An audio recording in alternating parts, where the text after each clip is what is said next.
Tuan Yang Dipertua, hasutan-hasutan bermotif politik yang membawa kepada pemansuhan sistem cukai GST telah menghalang hasrat kerajaan Barisan Nasional dahulu untuk terus mengurangkan kadar cukai korporat Malaysia secara berperingkat-peringkat.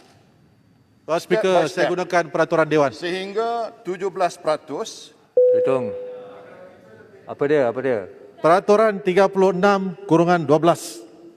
Saya baca. Yang berhormat pekan dengar. Mana-mana ahli yang mengeluarkan kenyataan yang mengelirukan Dewan adalah disifatkan menghina majlis. Apa yang mengelirukan? Penjelasan saya, GST membebankan rakyat. Itu Yang Hormat, ini bukan pencelahan, bukan boleh untuk berbahas, untuk penjelasan saja. Dan Yang Berhormat Pekan tak bagi laluan pun. Daripada Speaker, Ya. adakah kita boleh benarkan Yang Berhormat Pekan terus berbahas mengatakan bahawa percukaian GST itu adalah baik? Itu pendapat beliau. Itu pendapat beliau. Duduk. Jelutung, tolonglah. Jangan buang masa. Yang Berhormat Pekan, tolong teruskan. Adakah kita dengar? Pucung pula. Jelutung, tolong. Pucung kena 2-3 kali daripada saya. Maaf, jelutung sebenarnya. Yang Berhormat Pekan, silakan. Last ya, tolong. Tuan Yang Dipertua, malangnya negara-negara jiran kita yang kesemuanya melaksanakan cukai GST telah berjaya menurunkan cukai korporat mereka ke paras lebih rendah daripada negara kita, menjadikan Malaysia sebagai sebuah negara yang cukai perniagaan paling tinggi di ASEAN. Seperti sedia maklum, sistem pencukaian GST adalah lebih saksama dan progresif. Semakin banyak yang kita belanja, semakin banyak yang kita bayar. Hasil daripada cukai GST ini mampu memberi ruang kepada kerajaan untuk mengurangkan cukai korporat dan cukai pendapatan peribadi ataupun personal income tax. Tuan Yang Dipertua, antara pertimbangan utama bagi pelabur asing memilih destinasi pelaburan mereka iaitu saiz pasaran domestik, infrastruktur negara dan kadar cukai korporat antara faktor-faktornya. Dari segi infrastruktur negara, Malaysia masih mantap dengan projek-projek infra rakyat, masih berjalan dan semakin hampir selesai, yang akan memastikan kelebihan infrastruktur negara terjamin. Akan tetapi, adakah pelabur-pelabur asing ini memilih Malaysia memandangkan saiz pasaran domestik kita lebih kecil, tetapi pada masa yang sama, cukai korporat kita pula tertinggi di kalangan negara-negara ASEAN ketika ini. Akibat faktor ini, syarikat-syarikat Malaysia pula mungkin lebih tertarik untuk melabur di negara jiran berbanding di dalam negara sendiri. Tuan Speaker, saya minta mencelah. Nak Memberi mencelah ruang saja. YB Pekan tak bagi. untuk Maaf, mikrofon YB. Ya. Selain memberi ruang untuk menurunkan cukai korporat dan cukai peribadi, sistem GST yang dipadankan dengan pakej bantuan rakyat sebenarnya memainkan peranan yang amat penting untuk mengurangkan jurang pendapatan. Ini berlawanan dengan propaganda yang telah menyebabkan sebahagian daripada rakyat termakan hasutan. Kononnya GST lebih memangsakan pendapatan rendah dan menyebabkan kenaikan harga barang-barangan. Hakikatnya adalah sebaliknya, GST menyumbang pada fiskal kerajaan. Izin laluan, Yang Berhormat. Dan lebihan pendapatan itu dipulangkan pada rakyat, terutamanya golongan B40 dan M40. Di samping itu, sekejap Wabi, sekejap lagi. Di samping itu, apabila hasil negara meningkat, pada ketika itu, saya berkemampuan untuk mengumumkan satu kenaikan gaji tahunan khas KGTK untuk semua pejabat awam pada tahun 2018. Berarti pada tahun itu sepatutnya semua pejabat awam menerima 2 kali kenaikan gaji tahunan. Ya, Wabi. Terima kasih Yang Berhormat Pekan.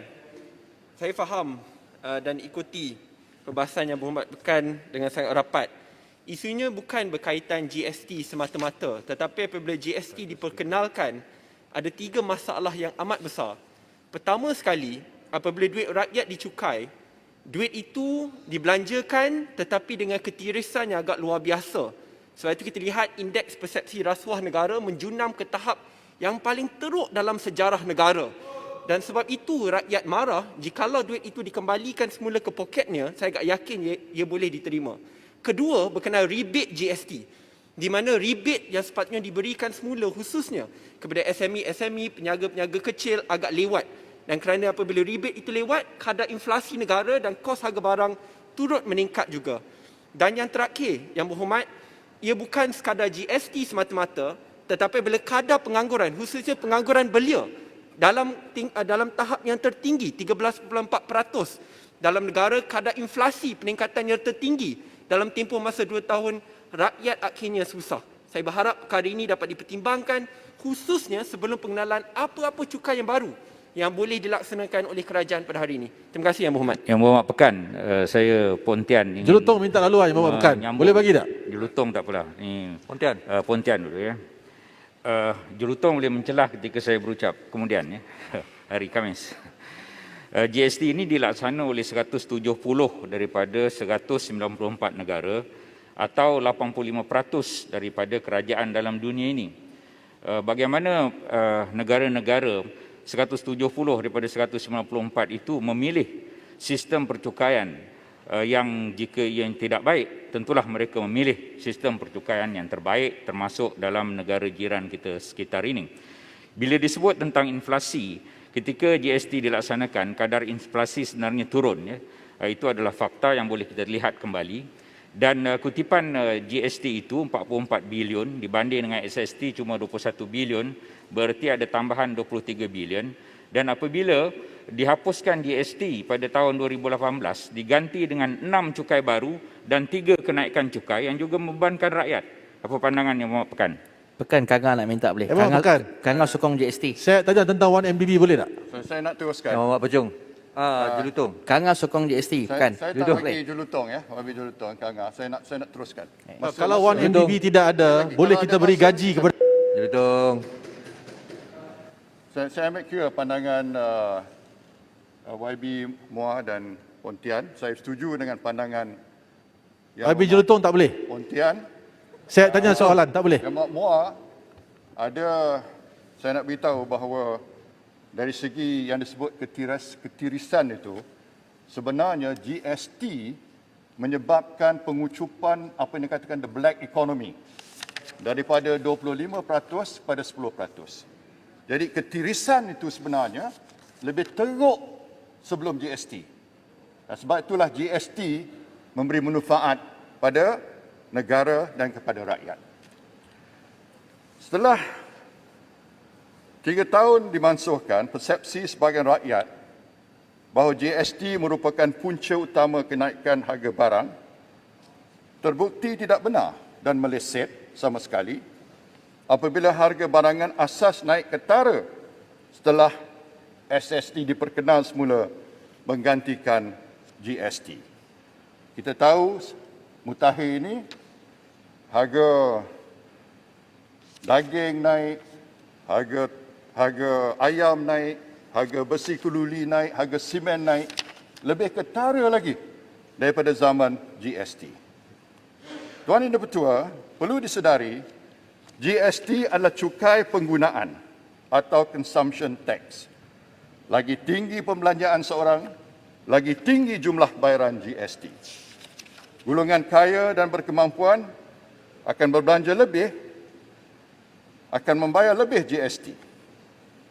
GST juga mensasarkan ekonomi gelap dengan saiznya sebesar 300 bilion setahun yang sebelum ini terlepas dari membayar apa-apa cukai.